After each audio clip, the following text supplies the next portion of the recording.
Sí, buenas tardes. Sí, son las 6 de la tarde, ¿verdad? Ya, pues acá son las 7 de la noche, 4 minutos. No sé cuántos compañeros están desde Colombia junto contigo, Javier. Si alguno más está por ahí, En el camino van ¿no? llegando poco a poco. Sí, sí, aquí en Colombia apenas Bueno, a estas horas, a las 6, empiezan a salir, ¿no? De sus lugares de trabajo sí, y sí, poco a poco se van conectando. sí, sí. Bueno, entonces hacemos quórum. Ya, nos damos unos minutos más acá para compartir. Perfecto, vamos a saludar a los que están de Colombia. En saludos fraternales a todos, ¿no? Vamos a saludar, está con nosotros ya el doctor Alejandro Castillo, quien es doctor en ciencias de la educación y que en el camino también nos va a compartir, ¿no?, experiencias de pensamiento crítico y educación para el mejoramiento de la calidad de la educación en Latinoamérica y en nuestros países. Un saludo, Alejandro. Hola, buenas tardes. Fraternal saludo para todos. Me doy cuenta que no solamente hay gente de Colombia, sino también Bolivia. conectados. Y pues, bueno, muchísimas gracias por la invitación y con muchísimo gusto frente a los que por aquí. Muy bien, muy bien. Bienvenido, Alejandro. También está con nosotros Arturo Bolaños, ¿cierto? El doctor Arturo Bolaños, quien es doctor en Historia de la Universidad de Barcelona, España, y que también está con nosotros, ¿no?, en este taller internacional de filosofía y Vale, ¿qué ha pasado aquí, pensamiento gente? crítico. ¿Qué coño ha pasado aquí? Te hemos pillado la matrícula Rubiales. Mira Arturo, ¿estás por para ahí? atrás cuando camines solo. Pronto morirás. ¿Cómo han entrado en mi Bueno, casa? también está con ¿Cómo han entrado en mi nosotros casa? Está todo cerrado. desde el ¿Cómo leches, Cabildo del gente, Resguardo Indígena han entrado en mi casa? de Lo de Yascual, ¿no? Rubiales, Es la uno de única los persona que dice eso resguardos es Luzu, macho. más O sea, importantes, no ¿no? sé Con si mucha es un imitador historia, de mucha Luzu o es cultura, Luzu en sí, de los pero resguardos esto lo indígenas dice Luzu. de los Pero no pueblos sé de cómo los han entrado aquí. Pastos. A lo mejor ha usado el Está en el crédito. departamento Vamos a de coger un poquito Nariño de esto, ¿vale? Que creo que nos y quieren robar precisamente en algunos y nos estos va a hacer días, el falta comidita. 20 Y espérate, de, vamos a ir cocinando de alrededor del mientras. 20 de Nos hacemos enero, unas tostaditas. se celebraron, ¿no?, las fiestas patronales de San Sebastián. Es un sincretismo religioso, ¿no?, entre el aporte americano, el aporte del ¿Cómo que cabildo, el beberás? aporte de la Oye, ¿qué comunidad tal? ¿Cómo te va la vida? indígena, Oh, también galletitas, con la gracias, parte Titi, cristiana. gracias. Titi, Eso también, ¿no?, Titi, que tengo que hablar estamos mirando seriamente la contigo. parte Ven aquí, del vamos a ver qué dices tú. sincretismo Titi, te voy a preguntar una religioso. cosa, ¿vale? No, no, no, Un no. No es saludo, para reírse, de verdad. ¿Tú has visto a alguien Edison. cerca de mi casa en estos Es en últimos este días? taller internacional Sí. de filosofía y de pensamiento crítico. Vale, Titi. Estamos con Inti ¿Ha Huáscar, entrado ¿no?, alguien en mi desde casa? Bolivia, y ya estamos Sí. 15. Edison, Titi, ¿ha ¿quieres hacer un entrado alguien en mi saludito? casa, sí o no? Edison, adelante. Sí.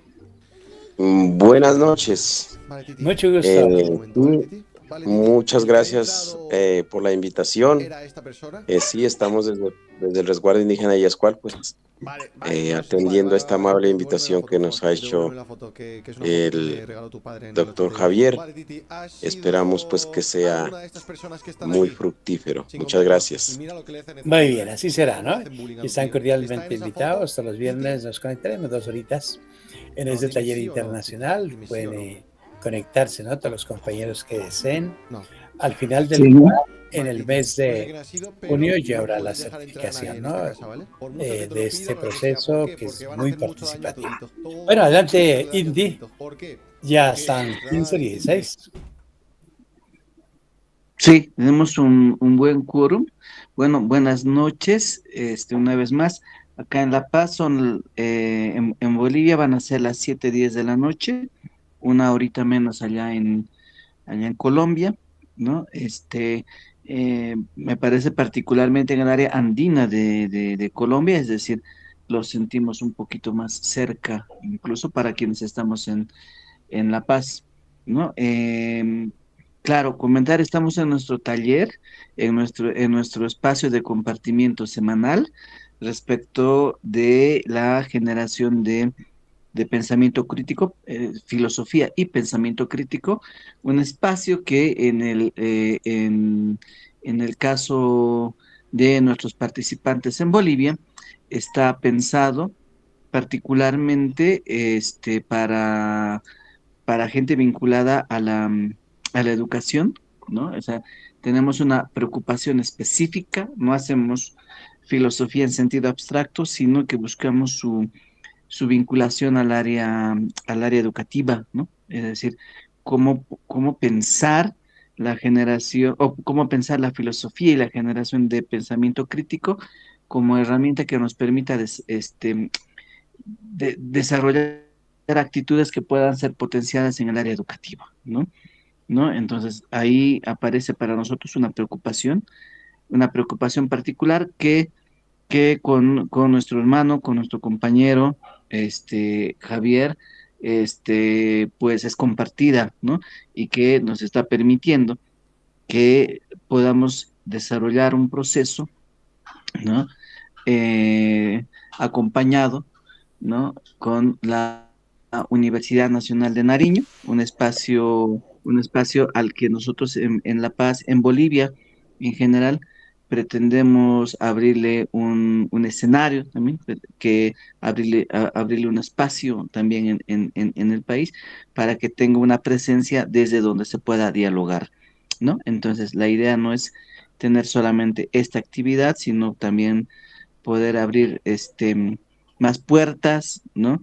Poder abrir espacios de vínculos, de hermandad que nos permitan poder compartir actividades, ¿no? En esa línea, pues nuestro espacio de pensamiento crítico, como decía nuestro hermano Javier, está pensado hasta el mes de junio, ¿ya? Y tiene en ese sentido diferentes módulos. Estamos terminando lo que le vamos a denominar, ¿no? Nuestro módulo de introducción, ¿no? Estamos en esa etapa. Y pues para esto tenemos un grupo, ¿no? Yo al compañero Javier ya le compartí el enlace también del grupo para que podamos tener con nuestros compañeros en Colombia una relación sostenida en la semana, para que podamos intercambiar ideas, opiniones, ya entre participantes en Bolivia, no solo en La Paz. Bueno, yo particularmente me encuentro en La Paz, pero en el caso de Bolivia, por si acaso, no todos los participantes están en La Paz, ¿no?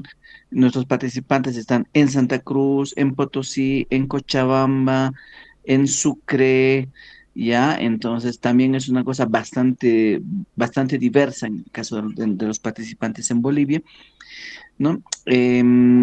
Por eso tenemos el grupo de WhatsApp donde estamos compartiendo materiales. Nos habíamos comprometido con el compañero Rommel la anterior semana poder compartirle los materiales. Están ya otra vez en el grupo, y también ya le compartimos a nuestro hermano Javier para que le pueda hacer llegar, ¿no? Pero sí, la invitación sería que nos sumemos en un grupo para poder de modo sostenido en la semana, en los meses, compartir y sostener este diálogo, ¿no? Que me parece fundamental, que me parece urgente, de importancia, de relevancia, ¿no? Para conocernos por un lado, y bueno, y conocernos significa acá también compartir preocupaciones, ¿no? Y darnos cuenta que si bien estamos distantes, no estamos tan distantes, porque pues la tecnología nos vincula y parecería ser que espacios, qué sé yo, como Europa se quedarían más cerca, y bueno, en realidad lo tenemos más cerca a Colombia y tenemos más cerca a Pasto, ¿no? A Nariño, ¿no? Entonces,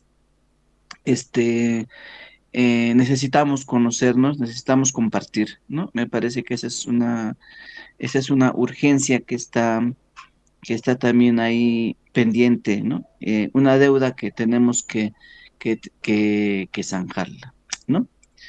En esa línea, pues el compañero Javier nos hacía una invitación para que en esta jornada compartamos, ¿no? Con nuestro hermano, con nuestro compañero, ¿no? Rommel, ¿no? A quien pues yo le daré la palabra al hermano Javier para que lo pueda presentar y que podamos comenzar y aprovechar esta jornada, ¿no? Con nuestro invitado. Gracias. Doy igualmente, ¿no?, el saludo para todos y todas quienes nos acompañan en esta sesión. Saludamos también a José Antonio Salazar, que está desde el municipio de Túquerres. Está Elizabeth Luna Mora también, estudiante de la maestría en literatura de la Universidad de Nariño. Está también con nosotros Miguel Alfredo Oviedo, escritor, novelista, que también estará, ¿no?, con nosotros en el camino, en ese taller internacional. Y también está con nosotros Eduardo Meneses, ¿no?, quien en el camino nos va a compartir también su experiencia en el cine, en el video, en el guión cinematográfico y en los libretos, de acuerdo a lo que su trabajo que está haciendo sobre la historia del movimiento estudiantil en Colombia y en Latinoamérica. Y por supuesto está con nosotros el doctor Romel Armando Hernández, quien hoy nos va a compartir, ¿no?, su experiencia dentro de la filosofía. Y decíamos dos cosas fundamentales, ¿no? La filosofía a veces es, cuando uno es profesor de filosofía dice, ¿vamos a enseñar filosofía o enseñamos a filosofar? Y ahí están los dos campos distintos, ¿no? Enseñar filosofía, bueno, tendríamos que coger toda la filosofía un ejemplo, ¿no? Si cogemos Latinoamérica, desde la filosofía de la colonia, como fue eso del aporte o la imposición de la escolástica, de la patrística, Santo Tomás, San Agustín, etc. Después en la Ilustración, el despotismo ilustrado, el enciclopedismo, etc. Bueno, hasta el día de hoy, pues que ya podemos hablar de una filosofía latinoamericana. Y precisamente la filosofía intercultural, por ejemplo, desde Cuba, desde Fornet Betancourt.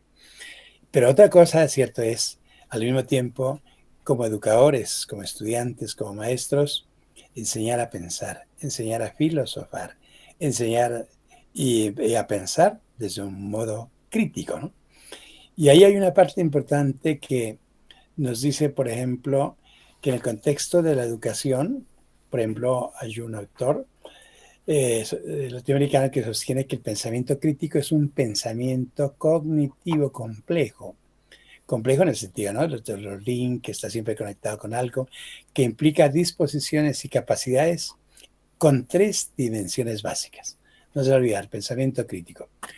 Estas dimensiones básicas son una que ya mencionábamos, la lógica, como la disciplina, ¿no?, que estudia la ley del pensamiento, y esa lógica tiene que ver con el juzgar, con relacionar palabras con enunciados, cierto que estén correctamente, lógicamente, como la sintaxis. La lógica 1, la criterial, que tiene que ver con la utilización de opiniones para juzgar enunciados. Y la pragmática, la última, que es la comprensión del juicio y la decisión para construir y transformar el entorno. Ahí era cuando decíamos, ¿no?, utilizábamos lo que el compañero Inti ya mencionaba, la tesis de Feuerbach. Los hombres, los seres humanos no han hecho sino interpretar el mundo de diferentes maneras, pero de lo que se trata es de transformarlo. Entonces pueden observar que en estos 3 dimensiones básicas del pensamiento crítico, la lógica, la criterial y la pragmática, tiene con ese propósito, la decisión de interpretar el mundo, pero también de construir y transformar el entorno. Y en el caso del trabajo que estamos haciendo, ¿cierto?, porque no podíamos irnos de este taller sin que cada uno de nosotros produzcamos, ¿cierto?, hagamos una reflexión crítica sobre cualquier tema de los que nos rodea, especialmente la parte educativa. O lo que está pasando ahorita, imagínense con la subida de la extrema derecha, el supremacismo blanco, el nazismo, el sionismo, etc. Por lo tanto, es eso que tiene que ver con la filosofía política. Y se trata, por ejemplo, podríamos parafrasear a Marx diciendo que los seres humanos no leer el mundo de diferentes maneras, pero de lo que se trata es de escribirlo. Pero no se parece, ¿no? Estamos parafraseando, ¿no? Allí estamos haciendo pensamiento crítico. La frase esa sí no la dijo Marx. Marx dijo que los seres humanos no han hecho sino interpretar el mundo, pero de lo que se trata es de transformarlo. Y nosotros lo parafraseamos, ya poniendo en práctica el pensamiento crítico, decimos, los seres humanos no han hecho sino leer el mundo de diferentes maneras, pero lo que se trata es de escribirlo. Escribamos. ¿Qué digo que es? ¿No? Escribir es hacer un registro, es hacer memoria para no repetir la historia, y también nos conduce al conocimiento.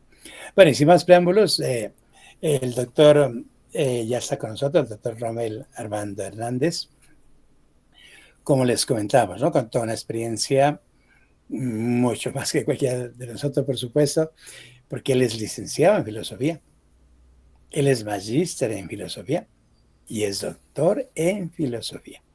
Y actualmente, ¿no?, trabaja en las universidades, en la Universidad Cooperativa de Colombia y la universidad que tiene sede en todas las ciudades del país, en todo el departamento, todos los departamentos, y también es profesor en la Universidad de Nariño. Con él bueno, estaban, ¿no?, en varios eventos nacionales e internacionales, y qué rico conocer su aporte en este taller internacional de pensamiento crítico y filosofía.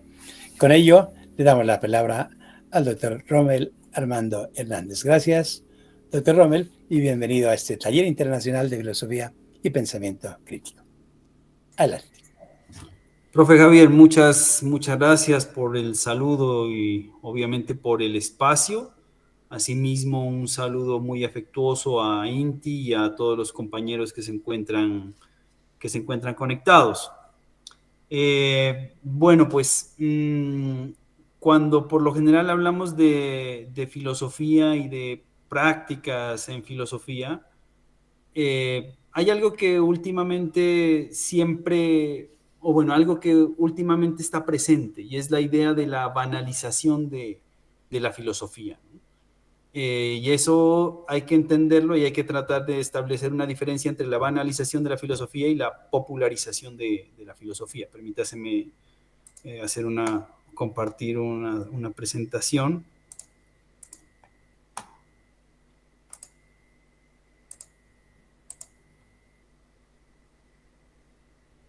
Bueno.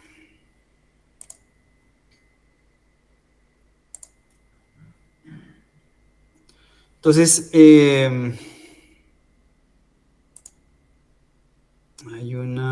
decía yo que hay siempre, bueno, últimamente hay una banalización de la filosofía. ¿Qué quiero decir con banalización de la filosofía? La banalización de la filosofía consiste fundamentalmente en extraer frases, extraer conceptos y obviamente hacerlos circular y desencajarlos de su contexto, de su entorno, del lugar de donde surge, de las situaciones que lo hacen que surja, ¿no? Esto se da fundamentalmente porque pues hay obviamente la tecnología ha hecho posible eso, ¿no? Las películas, los podcasts, en muchas ocasiones, no quiero decir que todos, pero algunos podcasts, o sobre todo las redes sociales y especialmente TikTok, hacen que exista el proceso de banalización de la filosofía, que es coger frases y obviamente difundirlas y dar una pequeña interpretación de esa frase y encerrarse en que esa frase pues tiene esa interpretación. Esto es muy similar a lo que acontecía en la época de los 80 y los 90 y parte de los 90, que era la idea esta que el marxismo tuvo, que era el marxismo de manual, ¿no? Que en los manuales se extraía frases de Marx, de Lenin, de Engels, y obviamente esa interpretación era la que estaba. Esa interpretación en la que se daba. Entonces todo el mundo sabía lo que quería decir una frase, sabía lo que quería decir un concepto, pero no era en sí lo que quería decir el concepto, sino que se entendía lo que se había dicho, pero no se entendía ese concepto en el todo del pensamiento, en el todo de la estructura filosófica pues, de la persona que la había pensado, ¿sí? Entonces, eso mismo está pasando en la actualidad, ¿ya? Y por eso la banalización, pues, tiene un peligro. Y el peligro que tiene la banalización es, sin duda, la carencia de la rigidez, es decir, no de la rigidez, sino de la rigurosidad de los conceptos, de la rigurosidad de las frases, de la rigurosidad de las máximas que se tiene. Eso es la banalización, ¿no? Que es contrario a la popularización. La popularización consiste en un proceso de aproximación del pensamiento filosófico hacia la gente para que entiendan o para que vean la rigurosidad que tiene. Es decir, que usted puede aproximarse a un autor, que usted puede ver un autor y que ese autor no es solamente un libro, no es solamente una frase, sino que ese autor está atado a una forma de pensamiento que está ligado a una historia y que está ligado a un contexto, ¿sí? Entonces, en muchas ocasiones, por ejemplo, voy a mencionarlo, por ejemplo, en la época de los 80, se decía que la revolución, decía entre los grupos marxistas, que la revolución había que hacerlo con los obreros. Pero cuando llega acá, obviamente estoy hablando de los 70, perdón, llega acá y efectivamente aquí no hay un potencial obrero. Lo que hay son indígenas, son campesinos.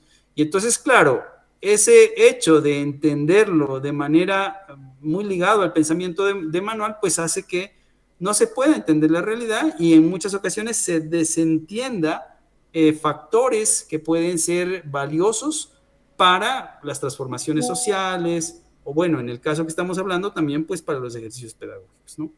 Entonces, esa forma de pensar banal hace que en muchas ocasiones se pierda la rigurosidad. Por el contrario, la popularización consiste en hacer ver que es necesario comprender la filosofía en un contexto determinado, ¿sí? Que la filosofía tiene que ver obviamente con un lugar determinado, ¿sí? Entonces, cuando leemos, por ejemplo, a Hegel, tenemos que entender la época en la que surge Hegel, o la época en la que está Kant, ¿ya? Y entonces, de esa forma podemos llegar a comprender que Hegel es más que una frase, y su frase está ligada a todo un sistema, ¿sí? Entonces, estas dos cosas son las que obviamente están pasando. Fundamentalmente la que está pasando es la banalización, ¿sí?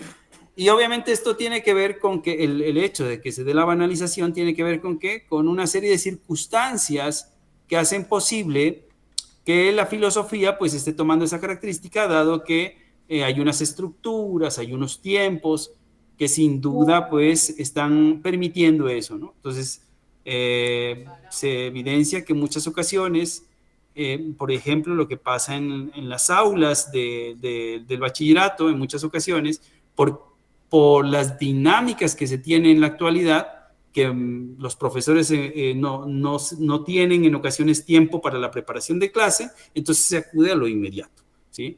¿Por qué? Porque hay una presión de fondo que les está exigiendo un poco de esquemas, un poco de formatos, un poco de cumplimiento de metas, bueno, un poco de cosas que son administrativas de la educación, pero que se las carga a los profesores y que sin duda por eso pues lleva a que se acuda de manera inmediata al proceso de banalización de la filosofía, ¿no? Menciono esto porque realmente lo que decía el profe Javier, el dilema en el que nos encontramos o en el que siempre nos vamos a encontrar los profesores de filosofía, seamos de escuela, de colegio, de universidad, o sea, siempre las personas que estamos metidas en el proceso de educación y que estamos con el interés de la filosofía, con el amor a la filosofía, pues vamos a encontrarnos con un dilema, y el dilema es sencillamente, bueno, o hacemos filosofía, o hacemos historia de la filosofía, o obviamente estimulamos el actuar filosófico, ¿no? Eso es algo ese es el dilema que nosotros por lo general siempre vamos a encontrar en la enseñanza. Y antes de llegar a ese dilema, pues hay que tener claro la distinción que hay entre pensamiento crítico y filosofía, ¿no? Sucede que nosotros, por lo general, hablamos de pensamiento y hablamos de pensamiento crítico, ¿sí?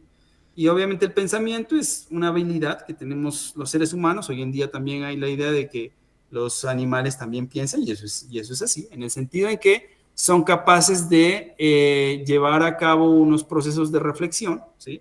Los seres humanos, los animales tienen también la capacidad de llevar a cabo unos procesos de reflexión sobre las situaciones y los hechos que se presentan. Por ejemplo, por decir algo, hace un momento estaba yo aquí esperando a que el profe Javier y que dieran pie, pues obviamente para el inicio del seminario, y de repente se movió el edificio en el que estoy. Y entonces viene un ejercicio que no es instintivo, sino de reflexión, es decir, bueno, ¿está temblando o es mi percepción? ¿No? Y entonces ese ejercicio que yo hago de reflexionar de qué es lo que está pasando, me lleva a mí después de darme cuenta que está temblando, a ver qué hago, qué es lo que voy a hacer, si debo salir o por el contrario espero porque esto va a pasar, ¿sí? Entonces es un ejercicio, el pensar es un ejercicio, digámoslo así, normal, cotidiano, es una capacidad que tenemos, ¿ya? Pero la diferencia entre ese ejercicio, entre el pensar, que es una habilidad que tenemos todos los seres humanos y digámoslo así, todos los animales, si se quiere, con el pensamiento crítico, es que el pensamiento crítico tiene una característica y es que el pensamiento crítico es, por el contrario, es una sospecha, ¿sí? Es una duda constante, ¿ya? Es una duda constante sobre todo, ¿sí? El pensar, por lo general, la actividad de pensar, nos permite a nosotros tener tranquilidad sobre ciertas cosas. Por ejemplo, yo estoy muy tranquilo, estoy en este momento en la universidad, estoy muy tranquilo que en mi casa se encuentran bien. Esa tranquilidad que me da, que me lleva a pensar que mi casa está bien, me permite desarrollar las actividades que estoy haciendo aquí en la universidad. Eso es lo que Sócrates decía en sus diálogos, obviamente lo que se llama el sentido común, ¿no? O el pensamiento que en cierta medida es doxa. Yo doy, por supuesto, cosas para vez de poder realizar las otras tareas que tengo pendiente, ¿sí? Entonces, eso es pensamiento, y el pensamiento crítico sería el cuestionamiento sobre cosas que en ocasiones yo someto a juicio, ¿no? Entonces, por ejemplo, por decir algo, el hecho de que yo, por ejemplo, salga a la calle y comience a ver que voy a una tienda y compro un chocorramo y veo que ha subido de precio. Entonces yo puedo aplicar a un hecho de que están repitiéndolo en la radio, que es culpa del gobierno. Entonces yo hago un ejercicio crítico, indagando sobre la economía, teniendo información sobre los productos que se importan y que tienen que ver con la producción del chocorramo, por ejemplo, voy a llegar a la conclusión de repente que el problema no es del gobierno, sino que de repente es la inflación a nivel general. Entonces yo puedo tener obviamente un juicio más elaborado respecto de esa situación, ¿sí? Entonces el pensamiento crítico es aquel que lleva al cuestionamiento.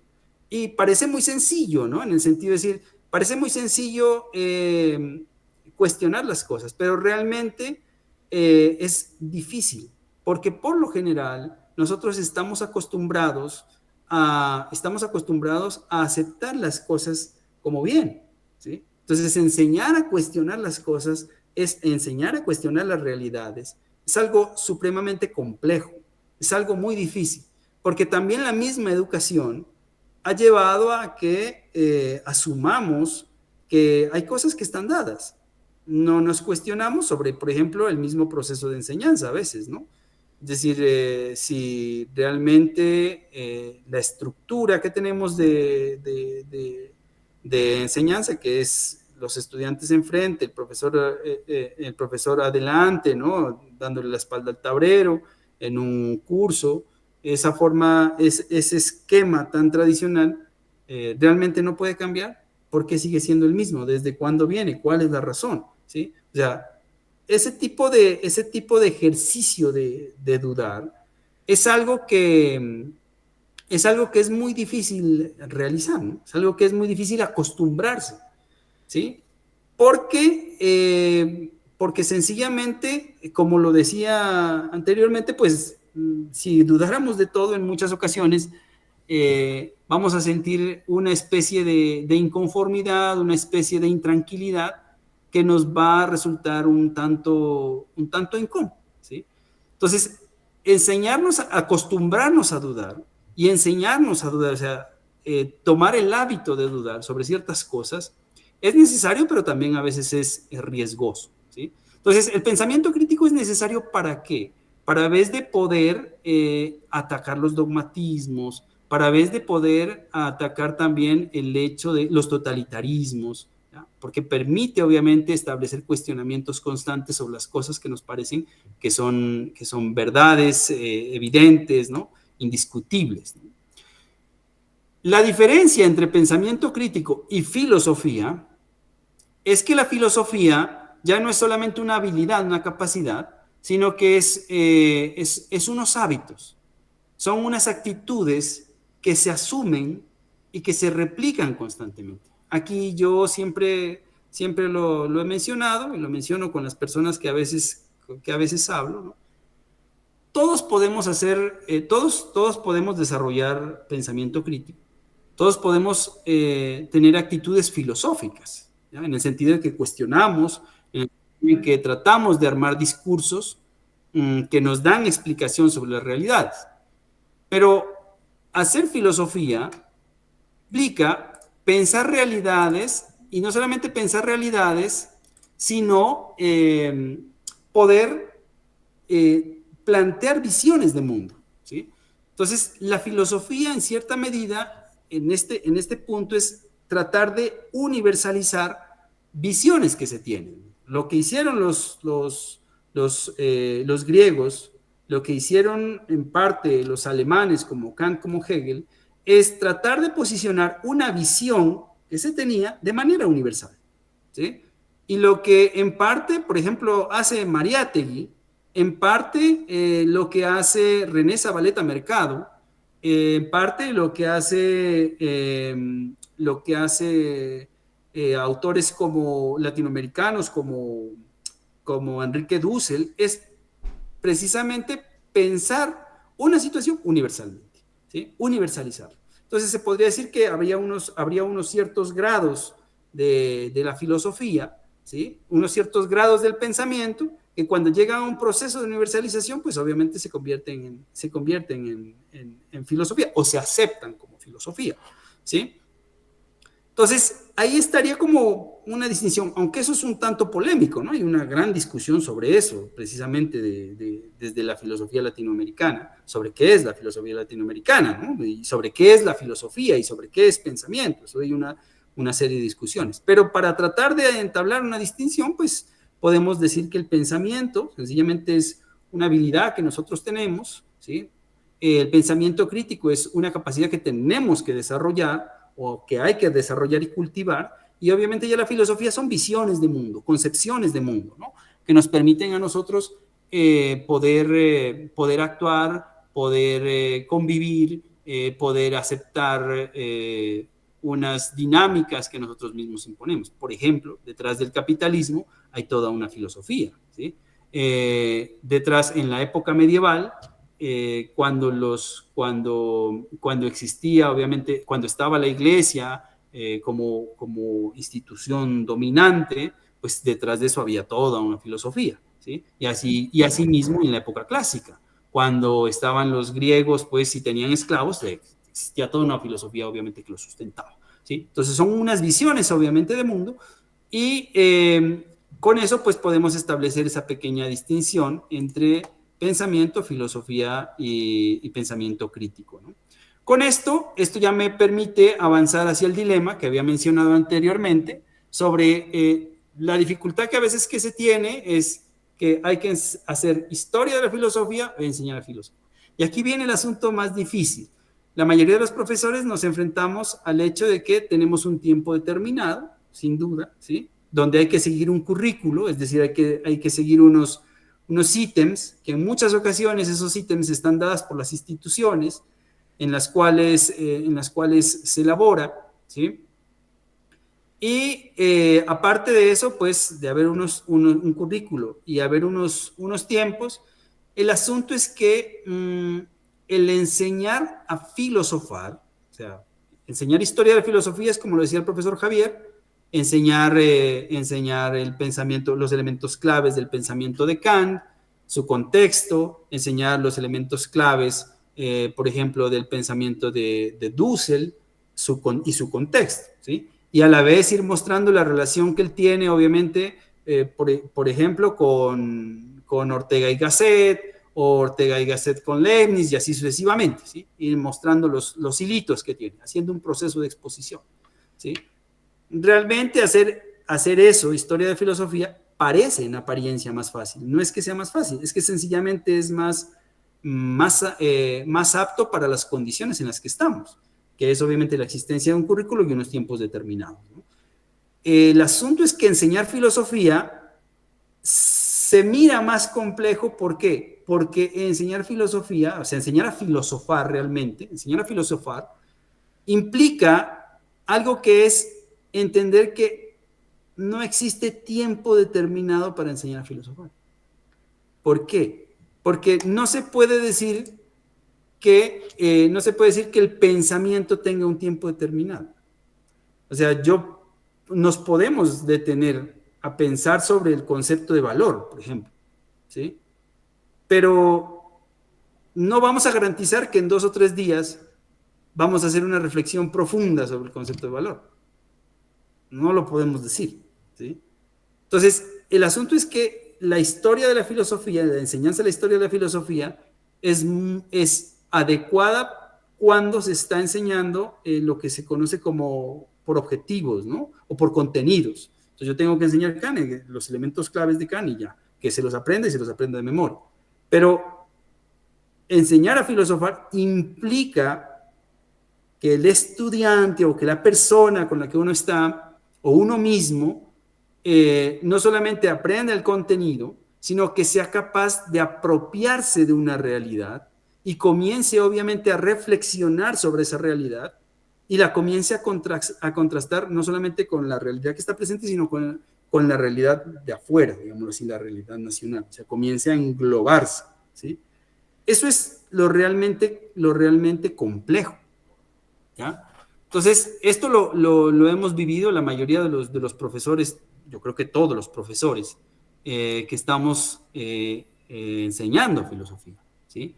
Y eso tiene que ver también con el número de estudiantes, tiene que ver obviamente con las dinámicas que está permitido hacer, ¿sí? Entonces, ese dilema es el dilema más complejo, ¿sí?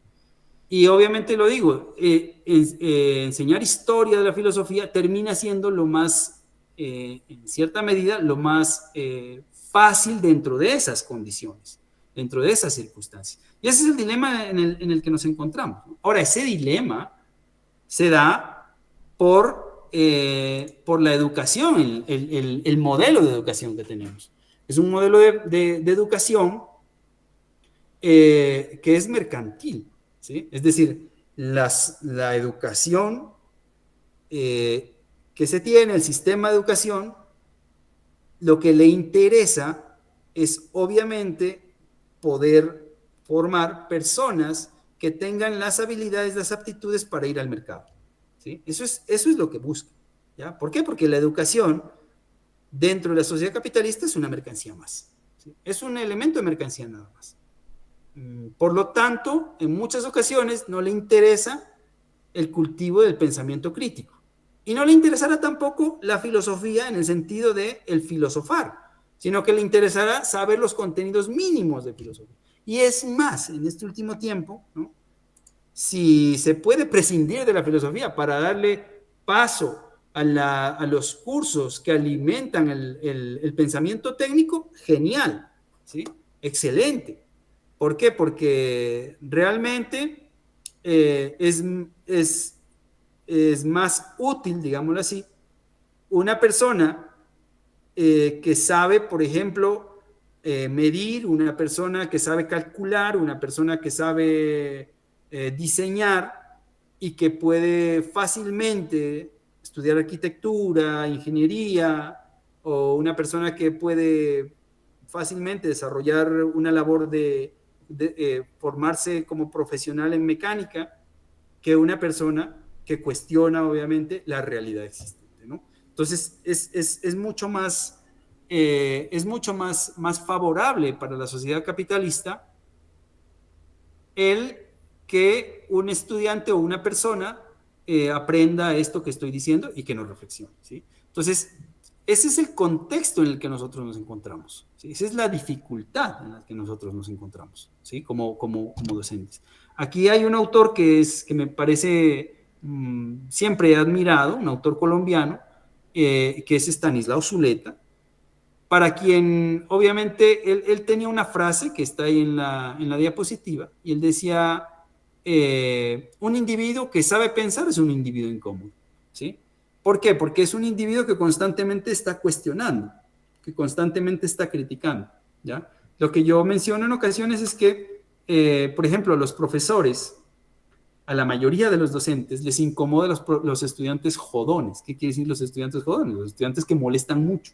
No que molestan mucho en el sentido de que son indisciplinados, que se salen por la ventana, sino que cuestionan constantemente, que critican constantemente las cosas que se está diciendo, ¿sí? ¿Por qué? Porque están cuestionando el orden. Y cuando se está cuestionando el orden, en muchas ocasiones se pone en duda la autoridad del profesor, ¿sí? Y entonces, ¿por qué incomoda? Pues, sencillamente por esto que estoy diciendo, pero también incomoda porque no me deja continuar con el currículo, no me deja continuar con las actividades que tengo programadas, ¿ya? Entonces, un estudiante incómodo es algo similar a lo que diría Stanislaw Zuleta sobre un estudiante que sabe pensar, sobre un individuo que sabe pensar, ¿sí? Enseñarle a pensar críticamente a un individuo es tal vez, obviamente, lo más peligroso, ¿no? Y de la misma manera, Stanislaw Zuleta decía que el dogmatismo es algo que nadie pone en duda, ¿sí? Es algo que todo mundo damos por hecho. Por ejemplo, la idea de democracia. ¿Qué es la idea de democracia?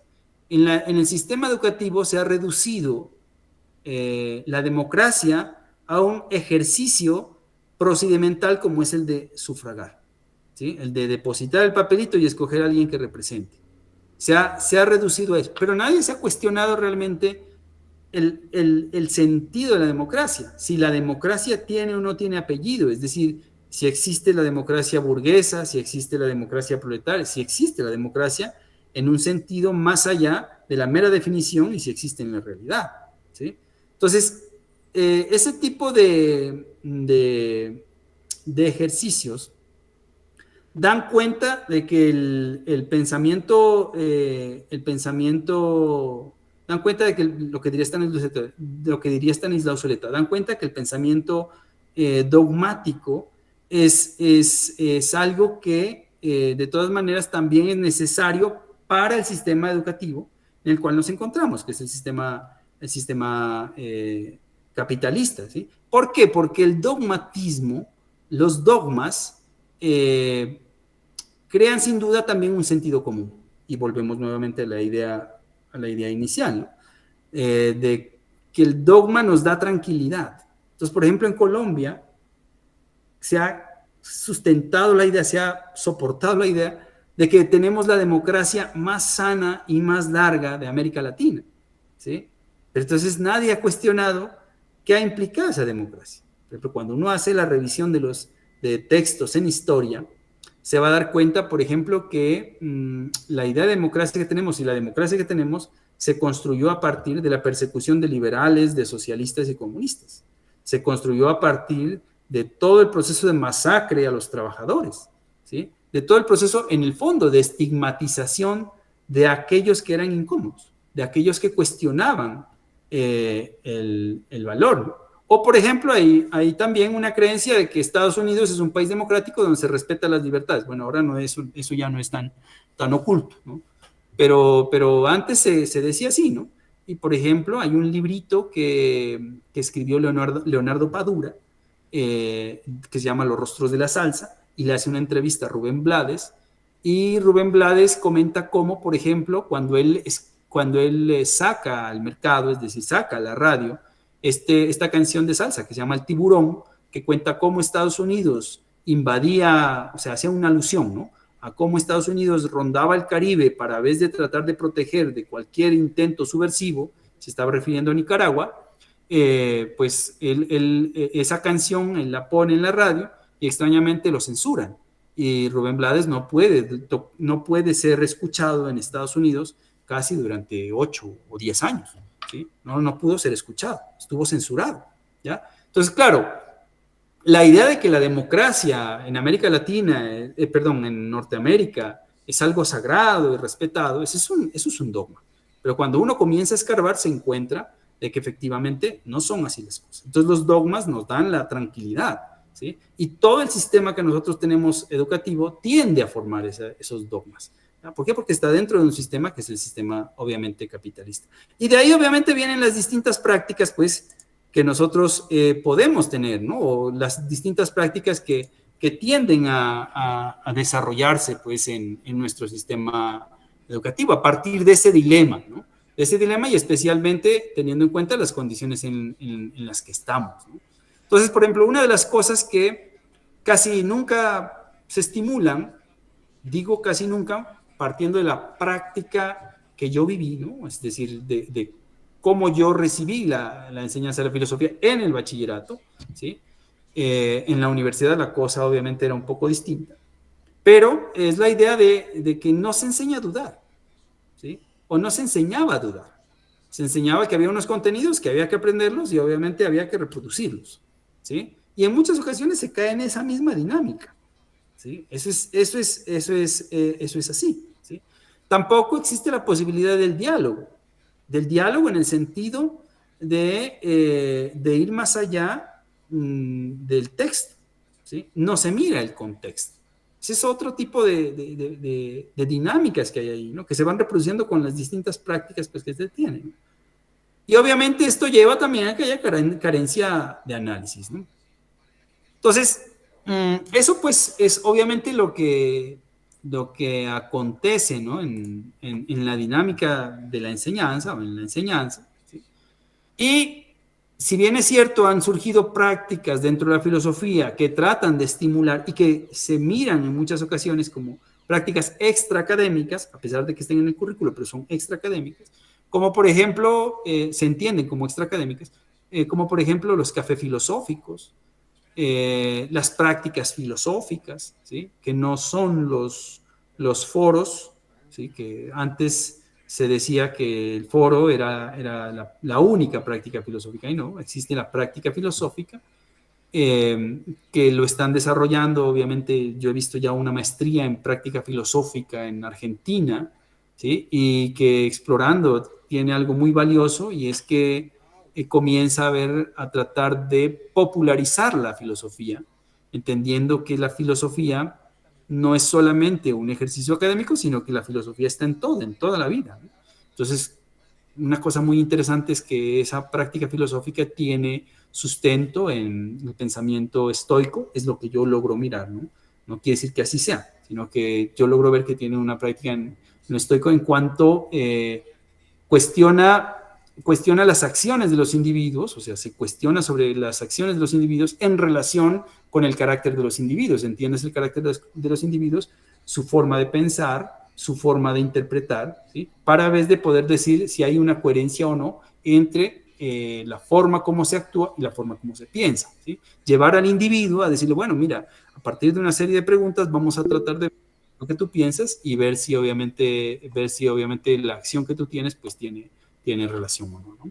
Entonces, hay una serie de prácticas filosóficas que son como las que estoy mencionando, el café filosófico, los foros, sin duda, que están allí también, pero también la práctica filosófica que se hace o que se está extendiendo hacia las empresas, ¿sí? Y otro tipo de dinámicas es, por ejemplo, la filosofía en las calles, ¿no?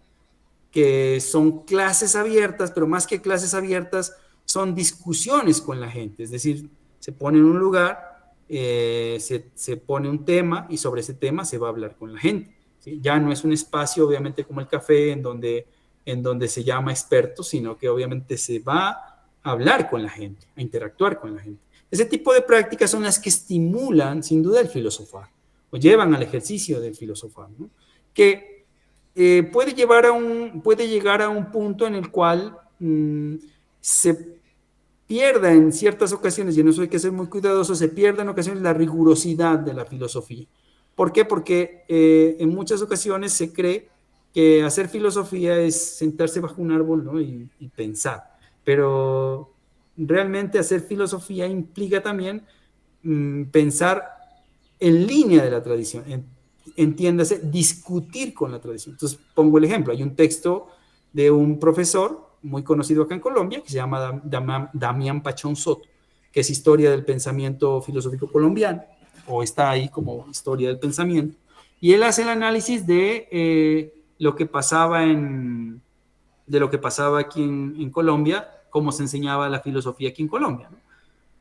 Y el asunto es que él muestra cómo la filosofía, sin duda, se hace a partir de la tradición. Es decir, cuando las personas, cuando comienzan a hablarse de un autor, este autor está relacionado con otro. Y por lo tanto, este autor está discutiendo con la tradición o por el contrario, está continuando la tradición, ¿sí? Entonces, la idea de hacer filosofía implica también eso, entrar dentro de una red de discusiones, ¿sí? Entonces, lo que pasa, por ejemplo, con la filosofía latinoamericana es que la filosofía latinoamericana se enmarca como filosofía latinoamericana porque rompe la tradición, porque deja los referentes europeos y comienza a construir algo que en cierta medida es novedoso, ¿ya? Porque comienza a mostrarse también como parámetro o como referente para los mismos europeos, ¿sí? Entonces, esas serían como las prácticas filosóficas que en la actualidad se están dando y que algunas universidades ya lo están implementando, ¿no? Y que en muchas ocasiones cuesta mucho llevarlo a cabo. ¿Por qué? Porque el sistema de educación actual pone estándares que en muchas ocasiones no valora eso no le da un valor a eso, a esas actividades, a esas prácticas, como de algo importante, sino como ejercicios que se hacen por fuera, pero lo que realmente importa acá es la cantidad de estudiantes que han pasado, la cantidad de estudiantes que se han graduado, y ya, otro tipo de cosas de pronto de esas prácticas son menospreciadas, ¿no? ¿Debido a qué? A que todo el sistema de educación en muchas ocasiones está enfocado hacia qué, hacia la producción. Entonces, pues esas son las prácticas filosóficas y el sentido pues de estas prácticas filosóficas, ¿no? A mí me gustaría, no sé, que pues, estamos en este seminario y que pues para darle la palabra a los demás que pudieran hablar sobre qué otras prácticas o qué prácticas han realizado, ¿no? En el caso mío, por ejemplo, a mí me llama mucho la atención los foros, ¿sí? Y los cafés filosóficos, que tiene un poco de complejidad realizarlos porque la gente en muchas ocasiones no está acostumbrada a realizar diálogos por fuera del aula, o sea, se tienden a dispersar, ¿sí? Y se tienden a distraer y bueno, y eso hace un poco complejo y entonces termina siendo que las dos personas que estaban ahí, que eran las invitadas, terminan hablando y los demás no le hacen caso, ¿ya? Entonces, obviamente, este tipo de prácticas tiene un poco más de dificultad, pero los foros son interesantes. ¿Por qué? Porque los foros no es tanto el hecho de que se genere el foro donde la gente vaya a hablar y exponga una ponencia, sino que motive a que los estudiantes y las personas generen foros, generen espacios para vez de poder hacer la discusión. Hay una cosa muy interesante y esta es una experiencia que yo viví cuando yo estaba en el pregrado. Se propone un foro de filosofía, ¿sí? Y obviamente ya se hizo el foro de filosofía siguió, pero toda la gente que se formó en la dinámica de los foros de filosofía, lo siguieron como replicando, o sea, siguieron creando espacios en los cuales obviamente hay la posibilidad de discutir, de plantearse unos temas y de dialogar, ¿no? Entonces, ese sería lo que yo podría comentar, lo que yo podría decir. Profe Javier, no sé, pues, qué más pueda decirse al respecto. Quedo allí, pues, para lo que usted disponga.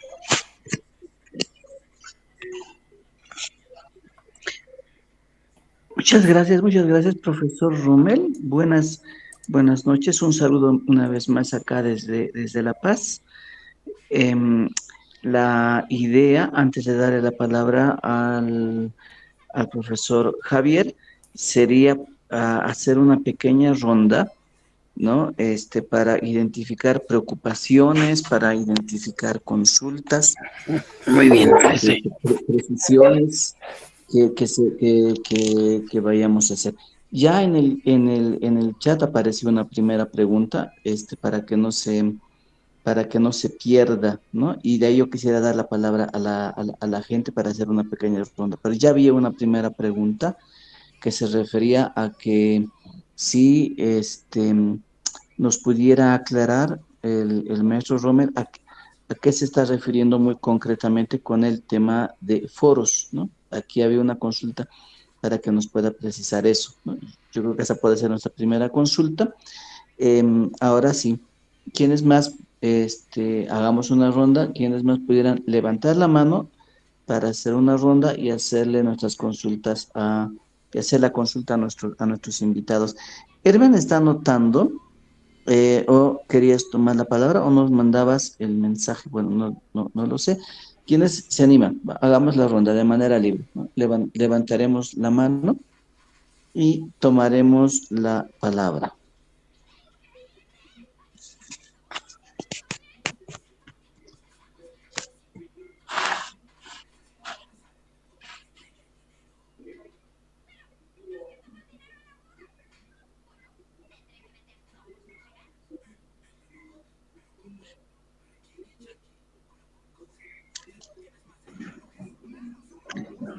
Bueno, podemos utilizar. Bueno, Hermen, tienes la Buenas mano noches, levantada. Buenas noches. buenas noches, Licen Dale, Inti. Buenas noches, colega. Buenas noches, Licen. Estábamos tratando de establecer la diferencia entre filosofía y pensamiento crítico. Es correcto que hay que fomentar tanto la filosofía como el pensamiento crítico. Y en el momento en que nosotros, cuando dirigimos, ya sea un foro, ya sea una reunión donde compartimos nosotros este debate de ideas, a veces nosotros podemos direccionar justamente el pensamiento. Ahora, ahí viene mi pregunta. ¿Por qué es necesario que el pensamiento crítico sea objetivo y tenga que tener un contenido ético?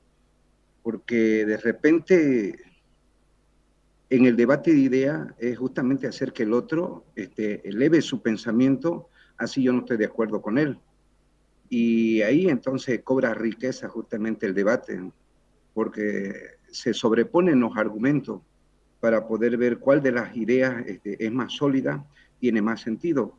Y eso tiene que guardar correspondencia con la realidad, porque no basta con que sea coherencia o tenga coherencia solamente en las ideas o en las estructuras mentales. Tiene que tener correspondencia con la realidad.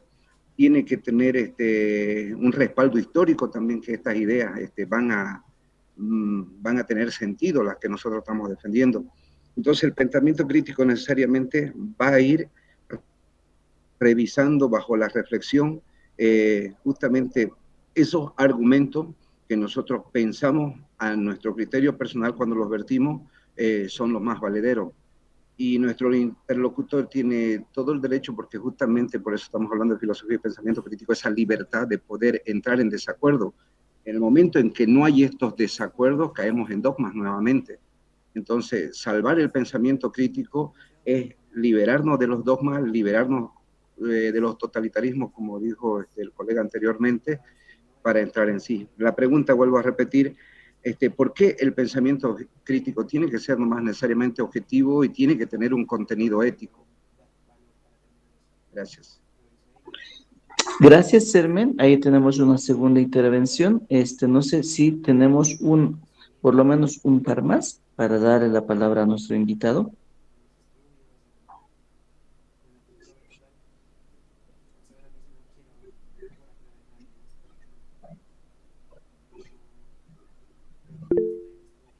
A ver, por favor. Es Edwin, ¿no? Quien está levantando la mano. Por favor, Edwin, tienes el micrófono habilitado. Ya, muy bien, ¿me escuchan? ¿Me escuchan? Sí, perfecto. Muy bien, gracias. Primero, felicitar a Rommel por la socialización. Bueno, entiendo bien de que cuando él manifiesta la banalización de la filosofía, cuando va direccionado a extraer conceptos que van desencajando al contexto. Esto hace que muchas veces, en consecuencia, puede convertirse en popularización de la filosofía. Pienso desde la perspectiva del lugar de enunciación del cual uno va desarrollando una perspectiva filosófica, basada en una idea, basada en un argumento, basado en una crítica. Y la pregunta viene acá. ¿Será que la banalización de la filosofía pueda tener coherencia con con la popularización de la filosofía? ¿En qué sentido? Esa es mi pregunta, por favor. Gracias. Muchas gracias, Edwin. Ya tenemos la tercera. Podemos tener una más para terminar nuestra ronda, bueno, a menos que tengamos más socializaciones, pero al menos, o pedidos. A ver, pero una más, por favor. Por lo menos una más. Y damos la palabra a nuestro invitado.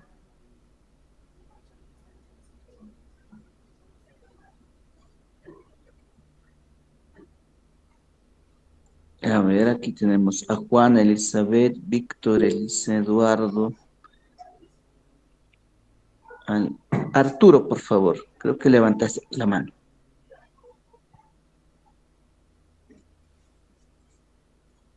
Arturo, por favor, tienes el micrófono apagado.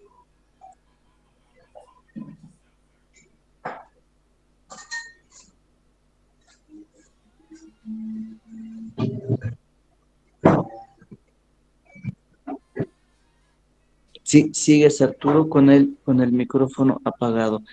Bueno, mientras podríamos entonces darle la palabra a nuestro invitado. Rommel, nos podrías responder las consultas. Teníamos una, ¿no? sobre precisiones respecto de qué es el tema de los foros, cómo funciona, ¿no? Había otra sobre el tema de la importancia de la ética, ¿no? Y había una última ahorita que nos acaban de plantear. Podríamos comenzar con eso, Romero.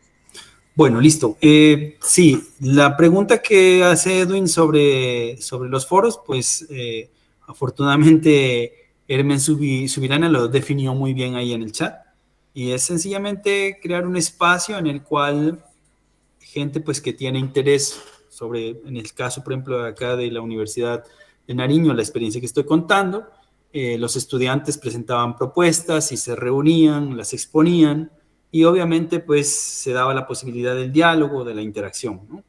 Eso, tal cual lo está mencionando Hermen Subirana.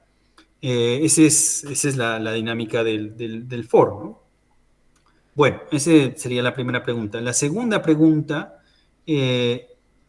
es, o sea, trata de decir, bueno, porque el pensamiento crítico debe ser objetivo, decía el compañero. A ver, el asunto es que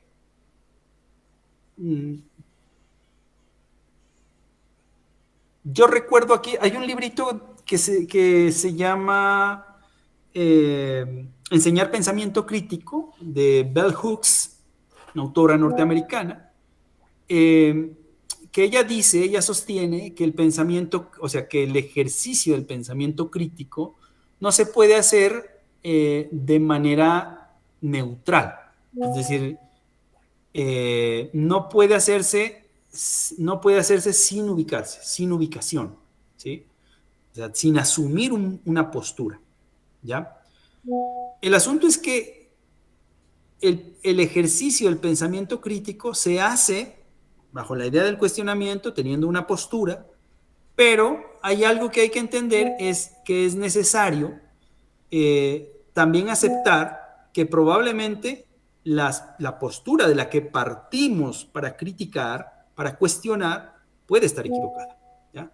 Lo que sucede en muchas ocasiones, y esto es más propio de la dinámica política que nosotros que vivimos casi en todo el tiempo en Latinoamérica y que es muy cerca de la idea de la realpolitik, es que siempre nos negamos a aceptar que estamos equivocados, ¿sí?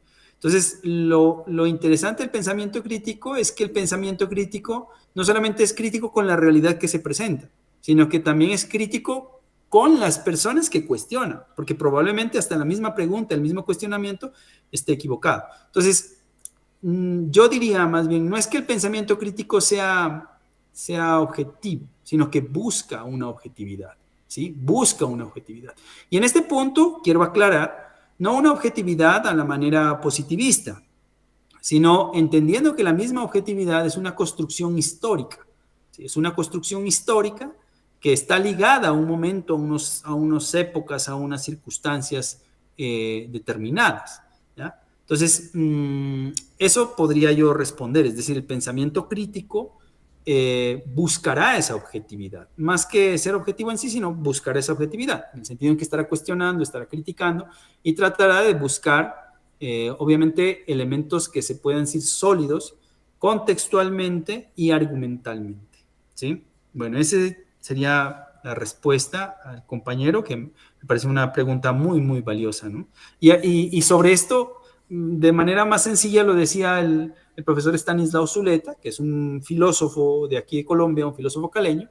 Él decía quien ama el conocimiento es capaz de aceptar que se ha equivocado, ¿sí?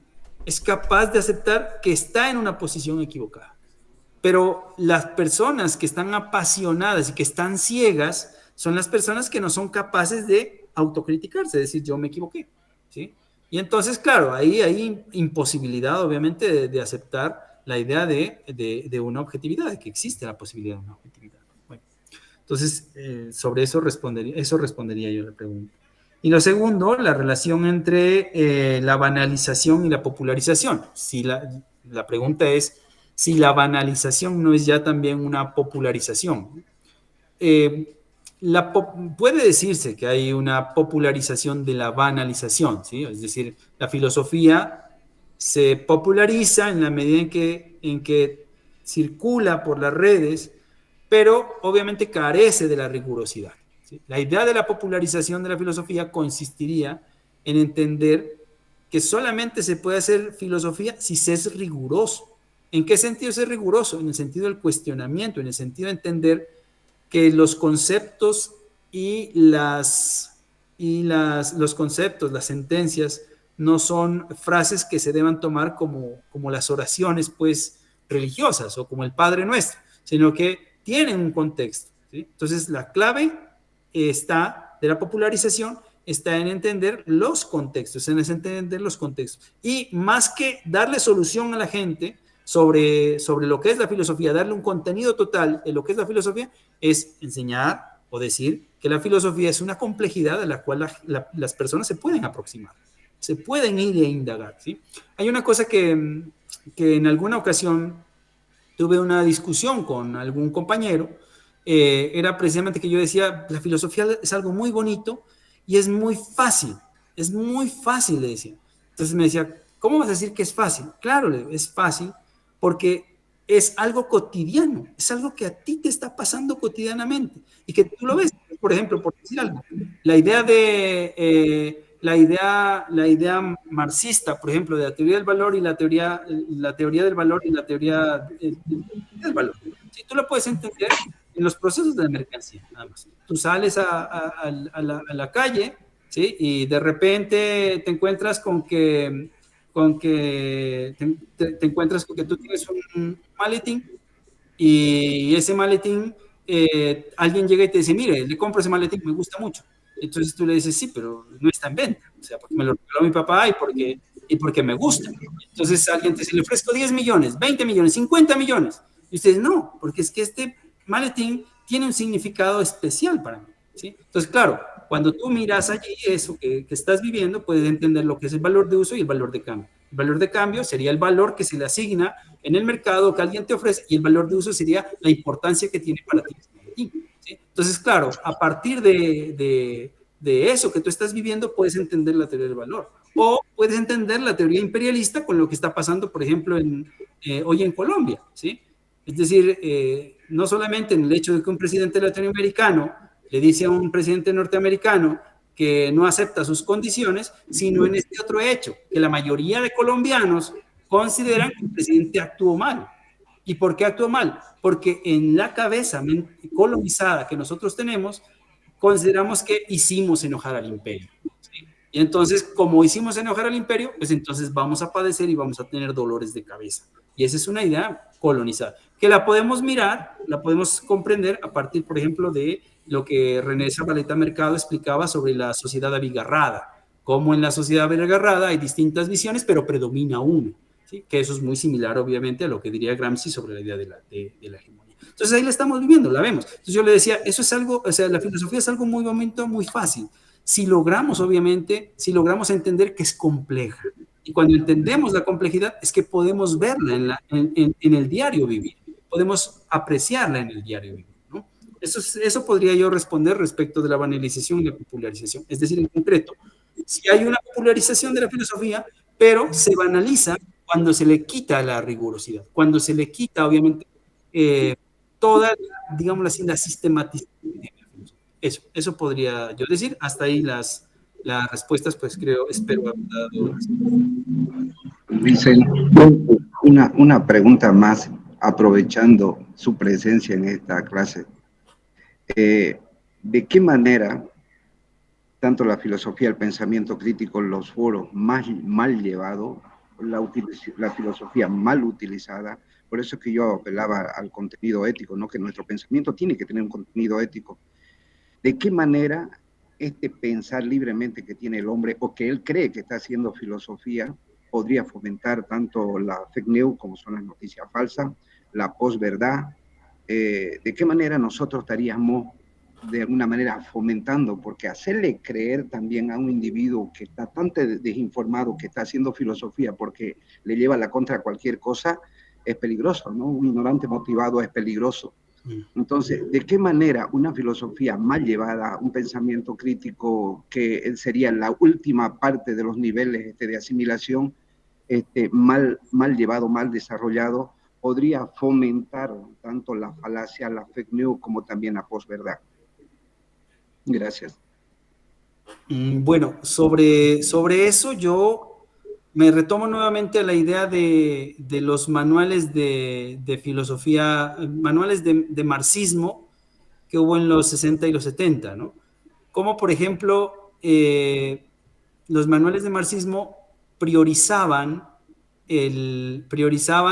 los esquemas, priorizaban los conceptos y no priorizaban dentro del marxismo, por ejemplo, el método, que es el elemento clave para la comprensión de la realidad, si se quiere, de una realidad que está allí, ¿no? Entonces, en ese sentido, una filosofía, digámoslo así, una filosofía mal llevada, una filosofía, una concepción equivocada de filosofía, en el sentido de creer que hay esquemas fijos, que hay visiones fijas o que hay apreciaciones que no se pueden cuestionar, que eso es así, ¿sí? Que eso está dado, ¿ya? Y que está concluido, ¿sí? Entonces, cuando se mira la filosofía como una respuesta definitiva, ¿sí? Como una especie de fórmula, entonces ahí podemos decir que hay una equivocación de la filosofía. ¿Por qué? Porque la filosofía no es... Yo siempre he encontrado en documentos y en textos, pues, que dicen que la filosofía es la búsqueda de la verdad. Sí, es cierto, se puede decir que es la búsqueda de la verdad, pero el problema está en que se llega a creer que la verdad está en las fórmulas, la verdad está en las recetas, ¿ya? Y entonces en muchas ocasiones, por ejemplo, hay en las redes que dice filosofía de la vida y mencionan a un autor que circula por ahí, que es de estos autores de autoayuda, que se llama Soho, ¿sí? Y entonces obviamente mencionan a este personaje, y lo que uno encuentra son fórmulas de vida, que si tienes un amor, entonces la mejor forma de superar el amor es de esta manera. Que si tienes un problema en la sociedad, la mejor forma de salir de ese problema es de X y problema, ¿no? Otra manera, por ejemplo, también de entender la banalización de la filosofía es lo que el coaching ha hecho con la filosofía estoica. Como, por ejemplo, el coaching no es más que coger la filosofía estoica, cercenarla de su contexto, sacarla de su contexto y decirte que te sirve para alcanzar el éxito, ¿no? Entonces cogen Marco Aurelio, las reflexiones de Marco Aurelio sobre precisamente las visiones sobre cómo alcanzar la tranquilidad o cómo lograr la tranquilidad, y le cambian la tranquilidad por el éxito. Y entonces, claro, una persona que está angustiada, está desesperada, lee el coaching y entonces, no, pues sí, claro, aquí lo importante es el éxito y esto puede tener que ver allí, y no hace un análisis más a fondo, ¿no? Entonces, desde ese punto de vista podría dar respuesta, o podría decir que un concepto equivocado de filosofía lleva sin duda a que se den cosas como esas, ¿no? Como el coaching, como la mercantilización misma, obviamente, de la filosofía, ¿no? Y lo que quiero aclarar aquí no es que exista un concepto bueno de filosofía, un concepto malo de filosofía, no, es que la filosofía, primero, no es una ciencia, es una disciplina. Y como disciplina tiene el elemento clave que es la rigurosidad, el cuestionamiento constante, la crítica constante, ¿no? Y eso es lo que en muchas ocasiones se desconoce cuando se da fórmulas, ¿sí? Que es por lo general lo que está pasando en el proceso de banalización de la filosofía. Eso, profe, podría decir. Gracias. Ahora sí tenemos, a ver, intentemos, Arturo, ¿estás levantando la mano? No sé si ya puedes habilitar tu micrófono. Sí, creo que ahora sí. Muchas gracias, te escuchamos, Arturo. Te escuchamos. Buenas noches. Un saludo especial para los paisanos colombianos nariñenses de la Universidad de Nariño. Quería solamente hacer una pequeña solicitud al profe Rommel. A propósito de esto, ahondar un poquito más, a propósito de Carlos Monsiváis, del escritor mexicano, él hace unas grandes puntuaciones a propósito de la música popular, del arte popular y todo lo popular. Si es posible también hablar no solamente de la popularización de la filosofía, sino también de la filosofía popular. Me encantaría escuchar tu opinión, Roma. Buenas noches, muchas gracias. Bueno, muchas gracias por la pregunta. Y primero, no he escuchado al autor que usted me menciona, ¿sí? Y por lo tanto, pues sería equivocado ponerme a hablar, ¿no? O sea, sería irrespetuoso ponerme a hablar sobre eso, autor.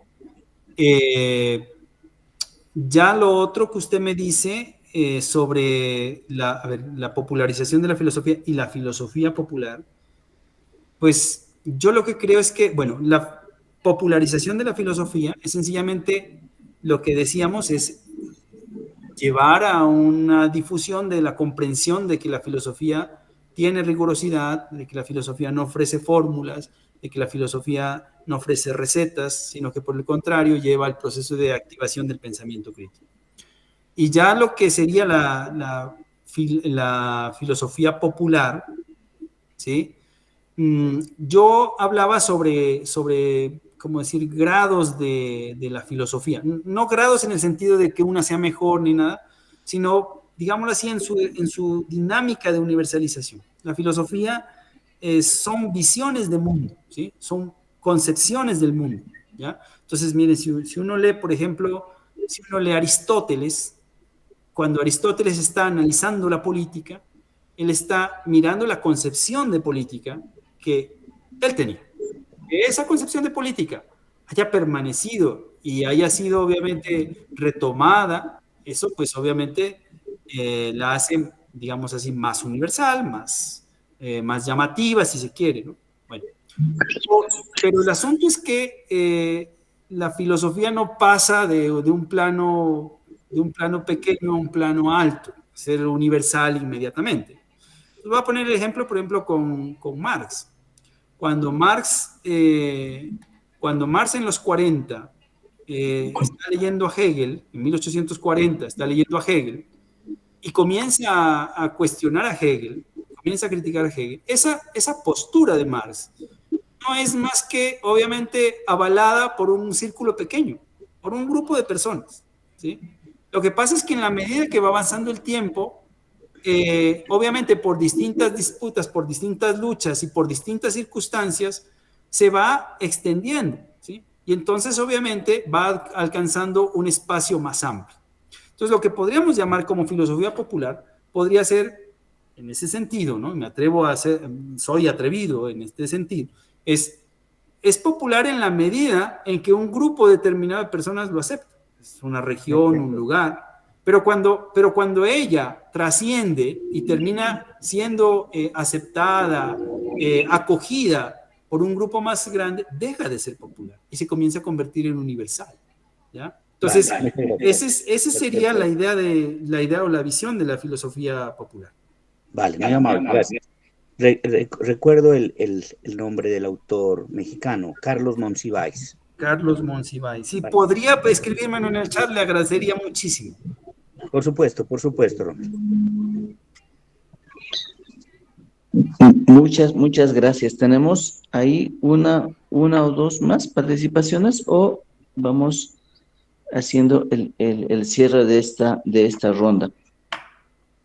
Oh, bueno, en realidad, antes de darle la palabra al maestro Javier, yo quería, maestro Rommel, también plantearle una consulta, ¿no? Contextualizando una idea que viene aquí a propósito de este taller, ¿no? Nuestro taller intenta ser sostenido y vamos a tener todo un espacio, te vamos a decir un módulo, implica unas 4 sesiones, ahí lo tenemos, Carlos Monsiváis, ¿no? Nos lo van mencionando. Vamos a tener por lo menos unas 4 sesiones en las que pretendemos no charlar una jornada, sino desarrollar la idea de la importancia de poder superar en el trabajo de filosofía en las escuelas, vinculada a textos de autoayuda, ¿no? ¿Por qué la relación? No sé si en Colombia el contexto es el mismo. En México me comentaba que más o menos sí, pero acá en Bolivia una cuestión que nos sucede es de que si bien el Ministerio de Educación, en la postura, por lo menos discursiva, de querer descolonizar la educación, insisto, por lo menos en el plano discursivo, te va exigiendo o te va, sí, vamos a decirlo así, exigiendo que uno desarrolle actitud crítica, que desarrolle pensamiento crítico, etcétera, etcétera, y vamos abriendo procesos formativos que no tienen normalmente relevancia, de modo paralelo, como que se va sosteniendo una práctica tradicional que implica, ¿no? Utilizar como materiales de lectura en la secundaria, ¿no? Con textos de autoayuda, ¿no? Algo hace que este tipo de lecturas desde los años 90 se haya incrustado, ¿no? Haya permeado, ¿no? La formación de maestros, ¿no? Y esto condiciona no solo el mundo escolar, sino es el orden social, ¿no? Porque todos venimos de ahí, ¿no? ¿No? Es decir, no pasa como un dato de casualidad, ¿no? No, es una cosa que te termina formando, ¿no? Que te termina constituyendo, ¿no? Y que en su reproducción parece que todavía uno lo va encontrando, ¿no? En la educación, en la educación. Yo no voy a decir que acá el maestro Juan, Pedro, Miguel o quien sea usa textos de autoayuda. Estamos diciendo que de modo general todavía está ahí presente, ¿no? Obviamente que con grandes excepciones, ¿no? Pero es interesante cómo se va naturalizando esto, ¿no? ¿No? Está presente, está naturalizado y uno no se pregunta, no se cuestiona, ¿no? O más bien o cuando alguien cuestiona eso, más bien uno se pone ahí en la sorpresa y dice, no, pero ¿qué tiene de malo, no? ¿No? Incluso algún maestro te puede decir, incluso a mí me ha ayudado, ¿no? Habría que poder interpretar eso, ¿no? Entonces, hay una práctica que está metida ahí y que vale la pena, insisto, no despacharlo en una sesión, se trata de poder leer, discutir, algún maestro decía, trascender, ¿no? Esto para poder no solamente decirte está prohibido que utilices eso, sino de comprender por qué no te sirven cierto tipo de lecturas, ¿no? Si uno no sabe repensarlas, ¿no? Esa era una consulta que me venía a propósito de poderlo escuchar respecto a esto. Pero antes de esto, creo que aquí teníamos un micrófono habilitado. ¿Querías tomar la palabra para poder tal vez terminar una pequeña ronda? Me parece que es Edison. Edison, ¿querías decirnos algo, por favor? Y teníamos una mano con Ernesto después, ¿no? Edison, tienes el micrófono habilitado. ¿Querías decir algo al maestro Rommel, por favor? O Ernesto, antes, perdón, Ernesto, estabas levantando la mano y ahí sí le damos la palabra a Rommel para cerrar esta Sí, ronda. buenas noches, Inti Huáscar. Buenas noches, Rommel Armando. Un saludo acá desde el Alto. También buenas noches a los compañeros y compañeras. Yo tengo un par de preguntas, ¿no? En este contexto de globalización, de digitalización, de la era de las redes sociales principalmente, que están más incursionando a los jóvenes y a los niños en los colegios, en las escuelas, en ese contexto, ¿cuáles serían, profesor Rommel, algunos criterios básicos para poder forjar, ¿no? Esos principios, yo llamaría, ¿no? Criterios básicos o andamiajes para poder forjar en los estudiantes, también en los maestros también, ¿no? Un pensamiento crítico, ¿no? Porque construir un pensamiento crítico no creo que es tan fácil, ¿no? Yo creo que es bien complejo. No es como en la ciencia social, ¿no? Aprenderse los conceptos y reproducir mecánicamente, ¿no? Creo que yo creo que va más allá de eso, ¿no? Yo creo que ese espíritu de forjar espíritu crítico y ético, decían, ¿no? En la cual, esta realidad en la cual estamos se exige, ¿no? Y lo que decía Inti, ¿no? También el modelo educativo en el tema de la descolonización, en la cual podría estar, en otro caso, ¿no? Estar en sintonía, ¿no? Esa es una consulta, ¿no? Tal vez algunos criterios, ¿no? Yo creo que para eso necesitamos algunos elementos teóricos que nos orienten seguramente para tener un pensamiento crítico que realmente lea la realidad, reflexione, ¿no? En argumentos propios de uno para poder leer la realidad, construir y proponer, ¿no? Problemas en los cuales nosotros enfrentamos en el ámbito educativo. Y por otro lado, ¿no? En este contexto de globalización, todo eso, ¿no? De la ciencia social, filosofía moderna, es lo que predomina, ¿no? Ese pensamiento moderno o postmoderno, ¿no? Yo creo que seguimos en esa onda, creo que la mayoría de la cual seguramente tratamos de salir, pero el principal propósito es, en este taller, ¿no? Hacer ese pasaje, ¿no? Trascender, como decía Inti, ¿no? Solamente esos son dos, una consulta y el otro, ¿no? Como comentario, el último. Muchas gracias, Rommel. Un saludo desde Alto, Bolivia.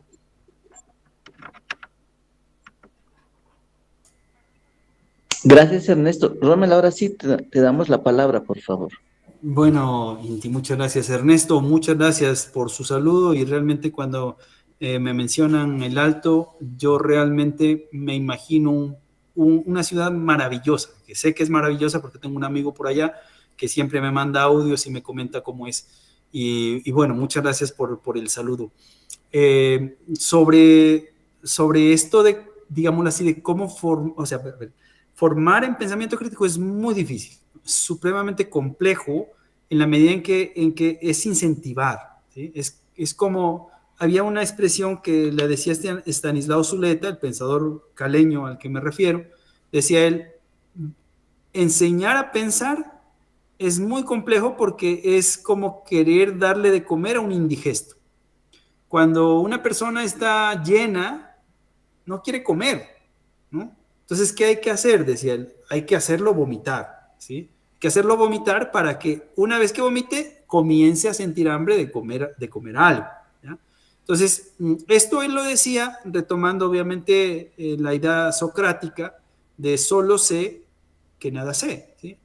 El asunto es que la mayoría de las personas en las sociedades capitalistas, dado que están apresurados porque el tiempo de la producción los lleva a tener una dinámica de querer saber cosas para vez de poder responder de forma inmediata a la dinámica de la producción, a la lógica de la producción, pues no los lleva a cuestionarse, ¿no? Y entre más sepan es mejor para vez de poder responder a esas circunstancias que se le presentan, ¿ya? Entonces, lo más difícil en ese ejercicio de saturación que tenemos las personas es cómo hacer para que estas personas se den cuenta que consumir mucho no es bueno, sino que por el contrario, hay que tener ciertos criterios para obedecer. Y es muy difícil, ¿no? Porque, pongo este ejemplo, nos dicen que leer es bueno, y entonces en muchas ocasiones se dice, leer es bueno, ¿sí? Lean lo que sea, así sean los magazines, así sea, ¿sí? Eso es cierto, es una dinámica que es adecuada, o sea, la gente tiene que gustarle leer. Hoy en día, por ejemplo, si ustedes se han dado cuenta, a los jóvenes se les motiva mucho el que lean, ¿no? Y hay un montón de novelas y de cuentos y de historias, lo digo porque tengo una hija adolescente, y que le encanta la lectura, pero la lectura que a veces con la que se topa son lecturas que se podrían decir bestsellers, que cuando uno los lee son, o sea, llevan al ejercicio mecánico de la lectura, pero no llevan al ejercicio reflexivo, ¿sí? Entonces, ¿cómo motivar el proceso de enseñanza tanto en estudiantes como en profesores? La respuesta ahí la tomo de un profesor que yo tenía,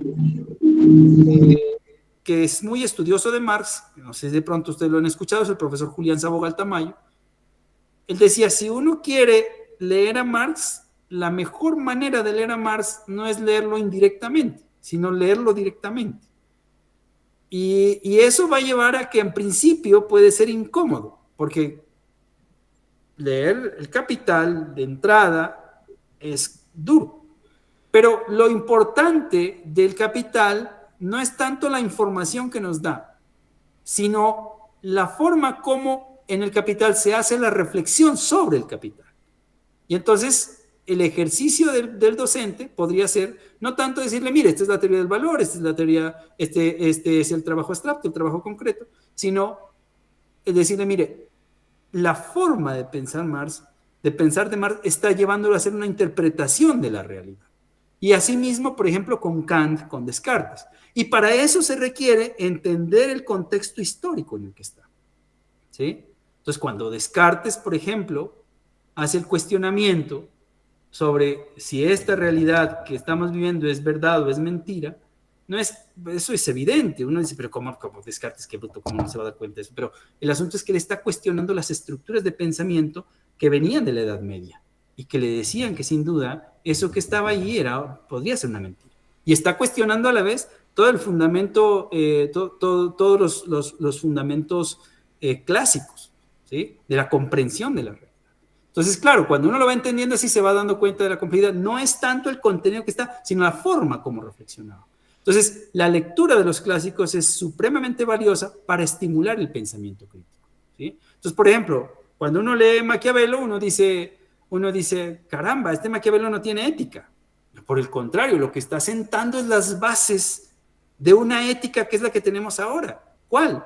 La que en la política solo vale el poder, la obtención del poder, y que rompe obviamente con la visión aristotélica que mostraba que en la política vale la comunidad o tiene importancia la comunidad, ¿sí? Entonces, cuando comenzamos a mirar eso, cuando comenzamos a explicar eso, nos damos cuenta que es mucho más valioso la forma de pensar que la forma de los contenidos que están ahí. Y ahí hay una cosa interesante, es que se va construyendo subjetividad, es decir, se va construyendo formas de pensar, se va construyendo formas de análisis.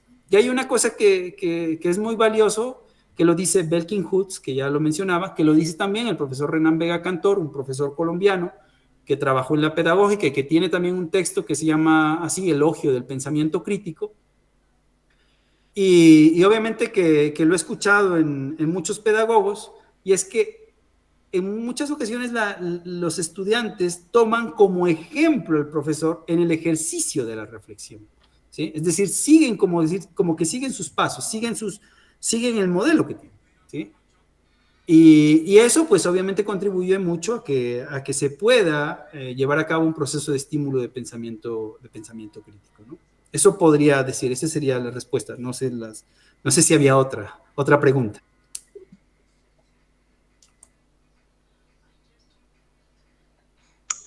Muchas gracias, Rommel. No sé si tenemos algo más por acá.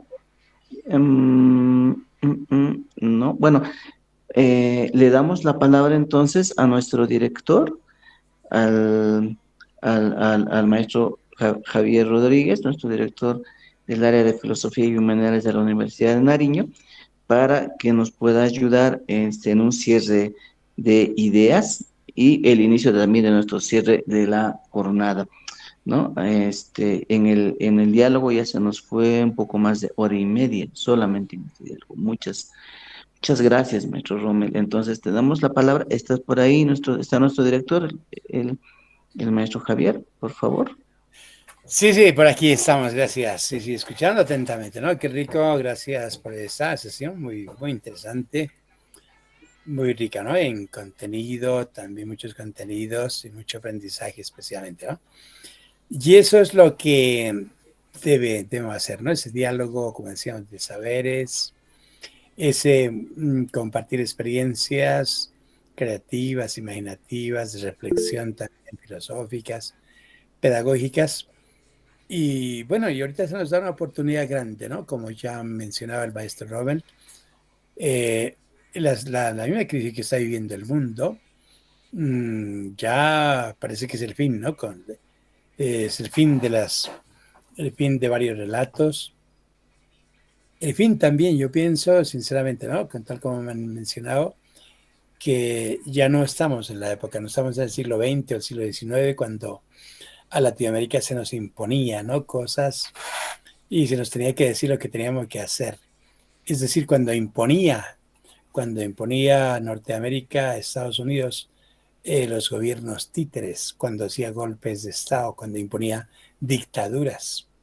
Eso pasó en el siglo XX y ahora está muy equivocado este señor en Estados Unidos al querer, ¿no? Implantar una cuestión que, como decíamos en una jornada anterior, el supremacismo blanco, ¿no? Increíble, que la raza blanca es la superiora, que los indígenas son los siervos y que los hermanos afrodescendientes son los esclavos. Ahí pienso que está totalmente equivocado, ¿no?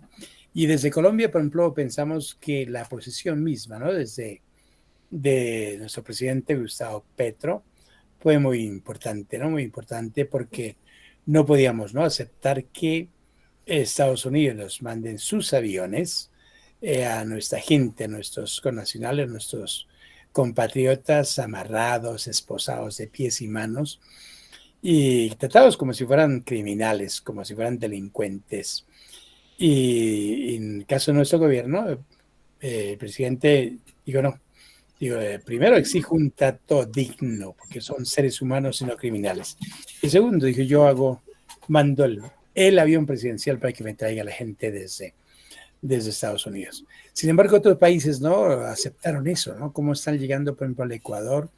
Qué pena, ¿no? Qué pena en este gobierno actual de Novoa, llegando los connacionales, los compatriotas ecuatorianos, así esposados, amarrados. Eso no lo habíamos visto, ¿no?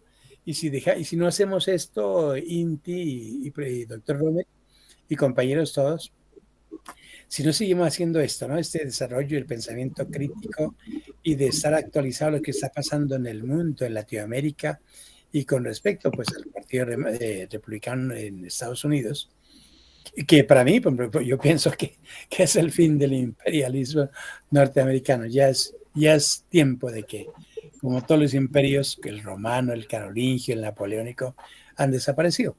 Y qué digo que esto, ¿no? Lo que estamos haciendo aquí, precisamente ese pensamiento crítico, hay un punto fundamental que la semana entrante vamos a tocar, y eso le vamos a decir una vez, ahorita que está presente con nosotros el doctor Arturo Bolaños Martínez. Él es, bueno, además de abogado, también es todos los títulos que tiene, incluso su doctorado en España, en la Universidad de Barcelona, y además es escritor, historiador. Y hay un punto fundamental, ¿no? Que para que haya pensamiento crítico, como usted lo han dicho en esta oportunidad, se debe conocer muy bien, ¿no? La parte histórica, ¿no? La base de todo esto es la parte histórica, ¿cierto? Porque como tú decías, Cindy, ¿cierto? No puede ser la filosofía un pensamiento abstracto ya alejado de la realidad, alejado del contexto de lo que estamos viviendo, ¿no? De ahí la necesidad, ¿no? De hacer memoria, como decíamos, para conocer la historia, para no repetir la historia. Y claro, todo lo que hacemos es con base en la realidad histórica, lo que hemos vivido en estos 500 años de imposición, de colonialismo desde Europa y como ya hablábamos en la semana anterior también de una segunda independencia.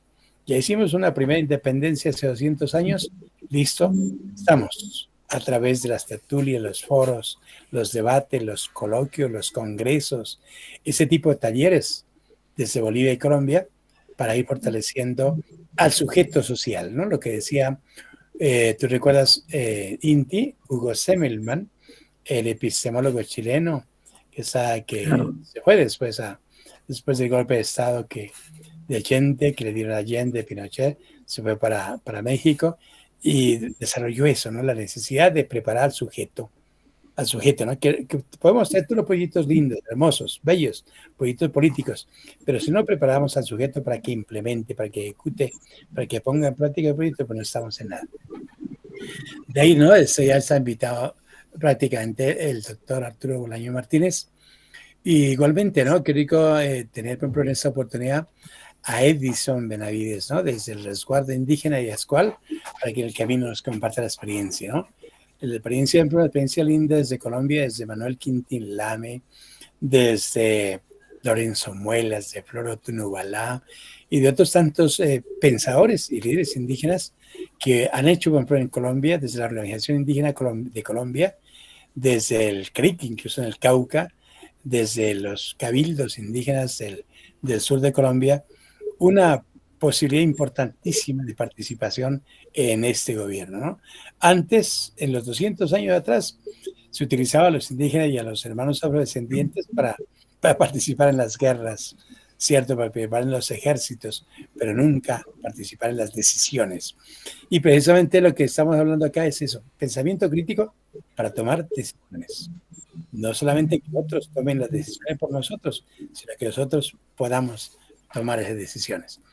Igualmente estará también Eduardo desde Colombia, Eduardo Meneses, estará Elizabeth Vallejo, estará el escritor que conoce también, ¿no? La parte de Bolivia, Argentina y el Perú, como es nuestro escritor Miguel Alfredo Oviedo, con varios libros, ¿no? Que les va a compartir en el camino para que podamos, ¿cierto? Leer el mundo, leer Latinoamérica, leer nuestra realidad social, local, regional, y así mejoremos la calidad de la educación de nuestros guaguas, de nuestros chiquillos, de nuestros jóvenes. Igualmente, mejorar la calidad de vida de nuestras comunidades. Por hoy solamente agradecerle al doctor Romel Armando Hernández su disertación importantísima. Esta sesión siendo grabada y será compartida con todos ustedes y también estará en Facebook Live Edno Javier a partir de mañana. Felicidades a todos, un abrazo inmenso con el universo. Gracias, hermanos de Bolivia, hermanas de Bolivia y también Inti, adelante. Muchas gracias, hermano Javier. Lo mismo a Rommel. Bueno, de mi parte solamente, hacer una puntualización para la gente que nos acompaña desde Bolivia, ¿no? Rommel se puso a comentar en más de un momento, por si acaso, ¿no? Y hay que leerlo, a un maestro boliviano que trabajó mucho tiempo en México también, el maestro René Zabaleta Mercado, ¿no? Ya que estamos hablando de un espacio para discutir filosofía vinculada al campo educativo, por ejemplo, claro, el maestro René Zabaleta tiene un libro clásico que no sé por qué en el espacio educativo no lo leemos, porque en realidad fue un texto que fue reinterpretado después para constituir tal vez parte de lo que se llama discurso de la historia oficial en Bolivia, ¿no?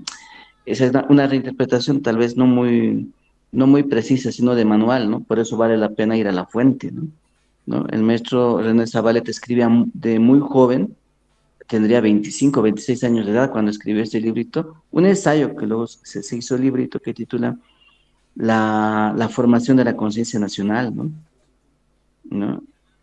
Y los maestros en ciencias sociales saben que en Bolivia se dice que la conciencia nacional en Bolivia se desarrolla luego del año 35, luego de la guerra. La idea la sacan de Zabaleta, pero a Zabaleta no lo leemos, es una pena, por eso priorizamos otras cosas, ¿no?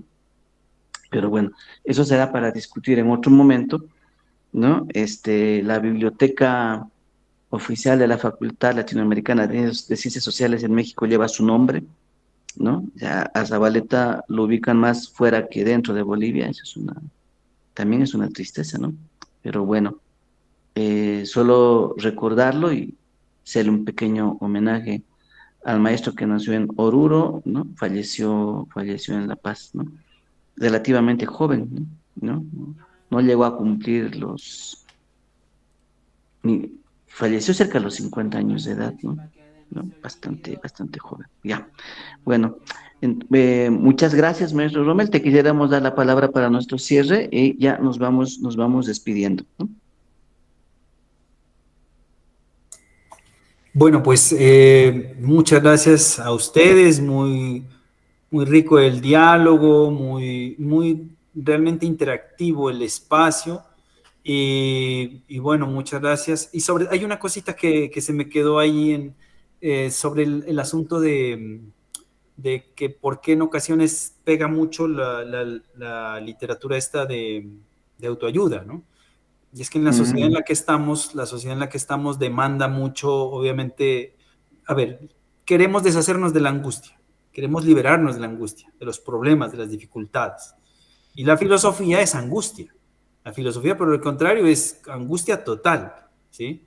Y entonces, por ese motivo, nos parece más llamativa la literatura o la escritura de autoayuda que la filosofía, ¿sí? Y sobre todo en esta sociedad en donde queremos deshacernos de las cosas, ¿sí? Y sobre todo solucionarla pues, con dinero. Queremos dinero para tratar de solucionar las cosas, ¿sí? Entonces, es por ese motivo que es mucho más común, por ejemplo, la literatura de autoayuda y tiene mayor difusión, ¿no? Y en ocasiones, pues, creemos que la tomamos como filosofía. Pero la idea no sería decir, no, pues, qué feo eso, hagamos a un lado. No, también hay que leer la literatura de autoayuda, pero leerla con los lentes críticos, ¿sí? Con los lentes, obviamente, de la discusión, de criticarlos, ¿ya? Entonces, eso también hay que verlo así, o sea, no decir, bueno, quitémonos, deshagámonos de esto no lo veamos, no, sino por el contrario. Hay que también leerlo, digerirlo, analizarlo, ¿sí? Para entender por qué se presenta, por qué se da, ¿no? Eso, pues sí, muchas gracias pues por el espacio y sepan que me gusta mucho este seminario y este espacio y siempre voy a estar pues en los espacios que se generen, ¿no? Eso podría decir. Muchas gracias a ustedes.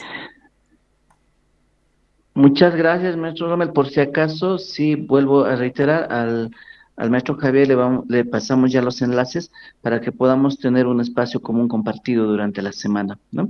Esperemos que mantengamos un diálogo sostenido para coordinar nuestro encuentro en este lugar los días viernes, ¿no? Al final de la tarde de Colombia, al inicio de la noche de Bolivia. Entonces, muy buenas noches. Quienes están en este espacio, nos encontramos el próximo viernes, ¿no? Y por si acaso, los sábados en la mañana tenemos igual nuestro espacio de diálogo sobre espiritualidades, ¿no? También están invitados. Buenas noches. Nos encontramos la siguiente semana.